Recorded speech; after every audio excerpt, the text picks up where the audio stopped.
Hello folks, and welcome back to True Stories with me, Sherry Wiens. I hope you guys are having a safe and happy week. It's TGIS, thank God it's Sherry. Today I wanted to share a very heartfelt story involving much of Canada. The eastern parts right now are dealing with flood zones. Hundreds of people have been evacuated, and it seems like sheer chaos in some areas as there's just literally no control, watching the water continuously rise and overtake several people's homes and your whole life that you've built or that you've steadily spent time in. You're now losing to Mother Nature, and I just really wanted to share this story with you guys because of other people around the world in the U.S. and other stories that Mother Nature has intensely taken over, that I wanted to share this one that's affecting Canada for you guys that have watched me throughout the other natural disaster stories, and you guys have also followed me. So I wanted to share this one because it's heartbreaking and it's happening sort of right here, and it may not be in my province particularly, but it is close to home because it's Canada and we all love each other here. And in all honesty, it's just sad to see some people are literally being told they have to leave, and you don't know what you're coming back to or how much devastation is maybe going to take over and happen within your home. Some people are frantically getting help to raise their appliances up onto higher levels in their homes so that they can perhaps save it if the water only goes so far.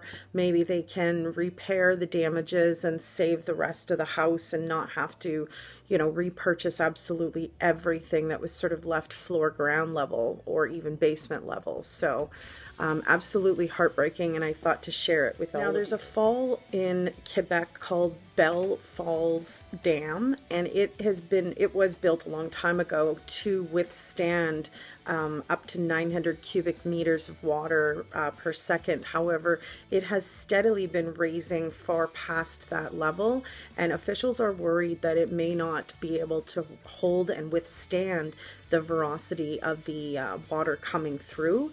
And if it breaks, folks, it literally will only take about 45 minutes at most for many people in that area to be completely wiped out. So, if there isn't enough time and people are stuck in those areas, they would probably perish. So I'm hoping that if you know anybody that's in the Ontario area, the Quebec area, or the New Brunswick areas that are in the midst of the flood zone levels, that you please listen to the officials if there is an evacuation in your area. Just follow what they say so that you can save your life. You can always rebuild your things. You can always, get those items that you like again in life, but you cannot ever, get your life back in order to build more memories if you chance it and stay in a flood zone area. Of course, the Canadian Armed Forces have been busy helping with sandbagging and rescuing anybody and making sure that the areas are safe and that there are no animals or pets that are left behind, literally going door to door to make sure that the residents that are in the flood zone areas are safe and they are evacuated and they do have all their loved ones and their pets with them. Some of the areas that were hit, you guys, are areas that have been hit in the past and as recent as 2017. Literally, some of these people were still in the process of rebuilding from the last flood, where suddenly they're being hit with another one that it seems to be even worse.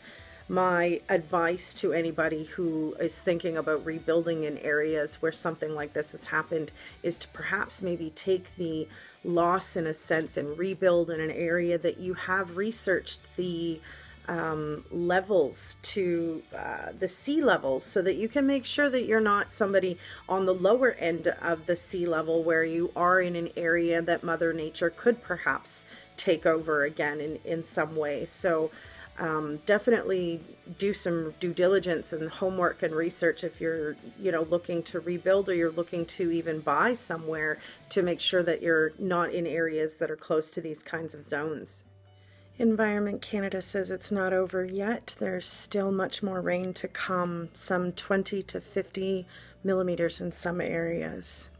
As the City of Montreal declares a state of emergency, I believe that we all need to send our prayers, good vibes, light, and sunshine over to everybody in that area and hope that everybody stays safe during this crazy natural disaster. Now, some of these homeowners have done exactly that, and they've found that their research and due diligence was known that they were buying homes that were in 100-year flood zone, which means that there was like a 1% chance of that happening in any given year.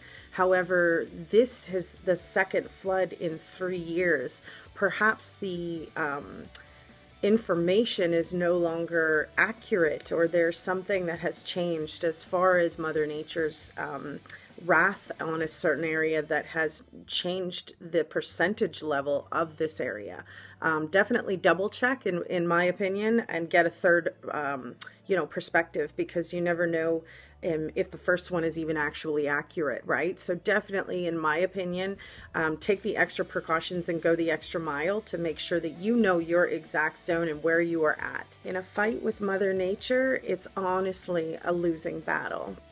I feel like we need to be there for each other in these kinds of chaotic situations, and I hope that anybody who has family in and around that area does do a double check on making sure everybody is safe and out of the area, evacuated if you're in that zone. I thank you guys for watching True Stories with me, and I hope that you guys are all having a safe, great day. We'll see you again soon for another True Story update with me, Sherry Wiens. Bye for now.